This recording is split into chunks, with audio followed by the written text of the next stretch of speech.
New ইয়র্কে বেপরোয়া ই-বাইকের তাণ্ডব রুখতে ব্যর্থ হওয়ায় মেয়র মামদানি প্রশাসনের বিরুদ্ধে মামলা করেছেন ক্ষুব্ধ নাগরিকরা।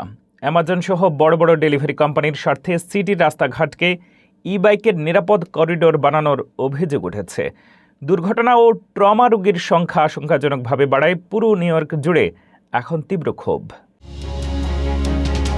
নিউ ইয়র্ক সিটির রাস্তায় ই-বাইকের বেপরোয়া চলাচল এবং পথচারীদের নিরাপত্তার চরম অভাব নিয়ে এবার সরাসরি আইনি লড়াইয়ে নামছেন ক্ষুব্ধ সাধারণ নাগরিক। ই-বাইকের ছোটখাটো ট্রাফিক আইন প্রয়োগ শিথিল করার অভিযোগে নিউ ইয়র্কের বর্তমান মেয়র জোহরান মামদানি প্রশাসনের বিরুদ্ধে একটি বড়সড় মামলা দায়ের হতে যাচ্ছে। ভুক্তভোগী পথচারী ও আন্দোলনকারীদের অভিযোগ, প্রশাসনের এই ঢিলেঢালা নীতির কারণে সিটির রাস্তাঘাট এখন পথচারীদের জন্য মরণ ফাঁদে পরিণত হয়েছে।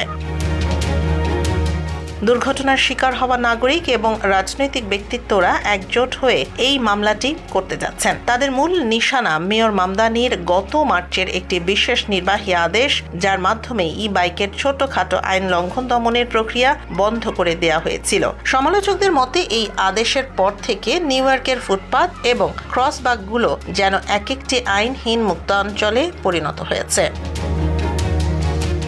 একদিকে যখন এই আইনি ধাক্কা আসছে, ঠিক তখনই ম্যানহাটানের কমিউনিটি বোর্ড 7 এর একটি সিদ্ধান্তকে কেন্দ্র করে আপার ওয়েস্ট সাইডে ব্যাপক উত্তেজনা তৈরি হয়েছে। ওয়েস্ট 72 স্ট্রিটে একটি 2-ওয়ে প্রোটেক্টেড বাইক লেন তৈরির প্রস্তাব পাশ হয়েছে, যার তীব্র বিরোধিতা করছেন স্থানীয় বাসিন্দারা। স্থানীয়দের অভিযোগ, ট্রান্সপোর্টেশন অল্টারনেটিভস নামক একটি প্রভাবশালী বাইকপন্থী অলাভজনক সংস্থা আমাজন, উবার কিংবা লাইমের মতো বড় বড় ডেলিভারি জায়ান্টদের স্বার্থে এই এজেন্ডা বাস্তবায়ন করছে, যারা দ্রুত ডেলিভারি নিশ্চিত করতে ই-বাইক ব্যবহার করে থাকে।